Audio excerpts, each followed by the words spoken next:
How's everybody doing today? You're watching Slot Car Mayhem. I'm John, and this will be episode number 5 of the updates for the Smart Race app. And today we're going to talk about the latest release, which was released October 26, 2020, and is now version 3.15.5. And this particular release was a maintenance update for a previous release a few days earlier. So as of today, this is the current operating system for the Smart Race app. So let's go ahead and let's dig through and take a look at some of what we have. Some of it in particular happens to be more of a maintenance update, and the rest of it, there's a few features added in. So we'll take and show a demonstration of it, and we'll go ahead and move from there and see what we have. So I'm going to go ahead and launch my Smart Race. And I've turned all my tasker hooks off, so hopefully you can hear a little bit better of what's going on. 1, go! Okay, that's done. I'm going to go ahead and turn the volume down here. So there we go, turn my volume down a bit. Okay, I'm going to go ahead and close this. That's my reminder that it's a new version and I need to do a video. So here we are at the Smart Race screen. And some of the new features that they've added in. I'm going to go ahead and pull my screen up here and we'll take a look and see what we have. We go to the main menu, and if we go to let's start here. We'll go back to the cars database, and let's go ahead, let's pick a car. We'll pick the Ford GT number 2. And if you go to edit a car, everything looks pretty much normal. Well, one of the new features is right here. Now we have a selection for a decoder type, and you can see we've got selections for the old, the new, Franken slot, Carson slot tech, a good list of chips that the car is running. And if you have experienced the difference between the older Carrera and the new Carrera chips, you can see where this can really come into play. And you're able to sort these by category so you can help keep batches of cars running together the best you can. And we also have the same thing here for magnets. If we come down here and look at magnets, you can set yes or no whether or not a particular car has magnets. And that's really helpful for me because I have a lot of different types of classes for running, and I have them all duplicated. Some are with magnets, some are without magnets. They're all duplicated. So now I can go ahead and get rid of that magnet category in the naming, and I can reduce the number of my classes by about half simply by having this feature here. So I'm really happy to see that. One more new thing they've put in here is right down here at the bottom of the list, we have an ability to set a car as inactive.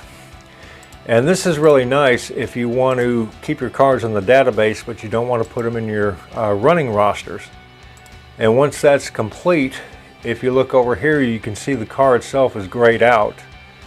And if you go to do an assignment, let's go ahead and pick up an assignment, you won't see the car here in your roster because it's listed as inactive.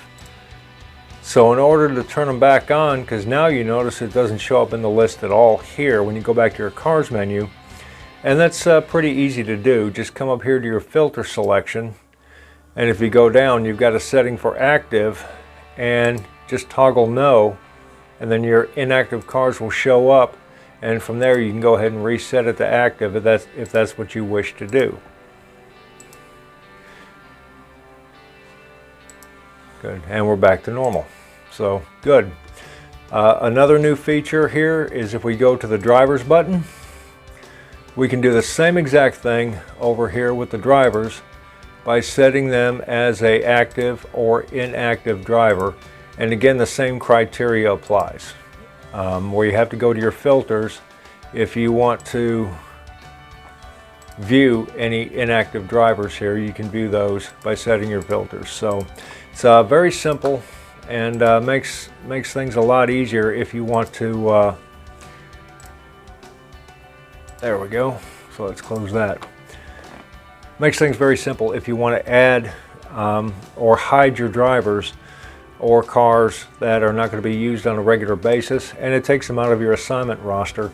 And when you have a lot of people coming over back and forth, you may want to have some of your personal cars that you're not going to be running regularly during race criteria, have those set up as inactive, and on race night they're not even going to appear in your roster. And if you've got 40 or 50 cars in your roster, anything you can do to squish it down makes assignments and everything a lot easier and a lot more natural. So let's go ahead and take a look at yet another new feature here. If we go to our new race screen, there's a new setting here. It says carry over fuel levels from previous event. That's now a feature that you can toggle on yes or no. I tend to just leave it on no. I want to start with a full tank of fuel every time. But if you prefer, if you're running a series of different types of races and you prefer to say, okay, I stopped the last race with a quarter of a tank, therefore I'm going to start the next race with a quarter of a tank of fuel, that's where you can set that. And I've tried that and that works actually pretty well. So that works very good. Okay, a couple new features. We're not going to see them on the Smart Race screen, but they have to do with the position tower. And one of those is now the position tower will now flash the number of the winning car's controller on the position tower at the end of a race or the end of qualifying. And that itself I think is a really good thing. And I currently do not have a position tower, but if Smart Race is going to add more functionality for the position tower, I'm probably going to consider getting one. And maybe I can do something to make it a little bit more scale-like or something like that, and maybe put it off over here or somewhere and just use it more as a piece of scenery than anything. It'd be a great little interactive piece for your scenery, so it can be really nice. So a couple more features, or fixes I should say. A lot of them have to do with both the position tower and the check lane.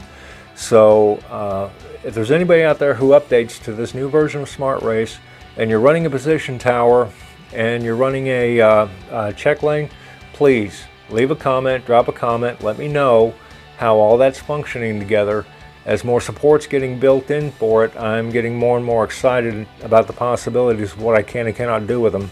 So please drop me a line, let me know how it all kind of works together, and see if it's something you may want to partake in. So that could be a good thing. Some of the more significant maintenance features also had to do with the position tower, the check lanes. And one thing worthy to be noted of, there's been changes in core operating systems for both Android and iOS. And if you're running some of the older versions like iOS 11 or Android 5, they have now dropped support for them, and I can understand that. There's no sense in building in legacy features for these older platforms. And so you may want to go back to your website and you may want to review some of those changes.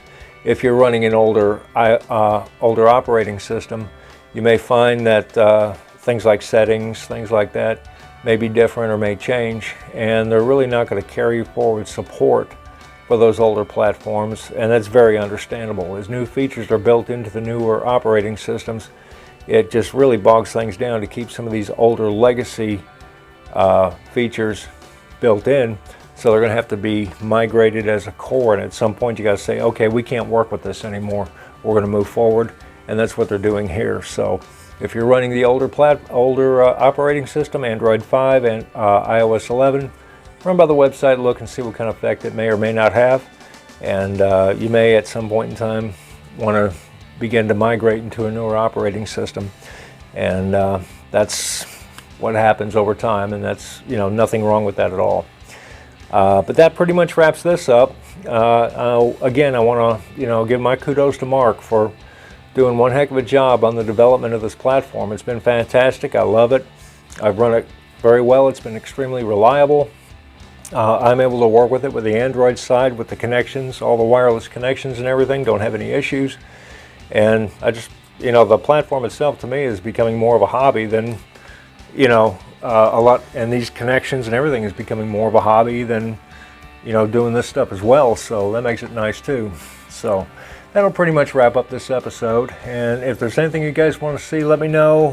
Anything I can do to help you out, let me know. Any suggestions, please just hit me up. And thanks again for all the subscriptions and the notifications and the likes and all that stuff. It does mean a lot to me. And most important, I want everybody to make sure you stay safe, keep your family safe, do what you got to do for you, take care of yourself, stay healthy. And as always, thanks for watching. We'll see you soon.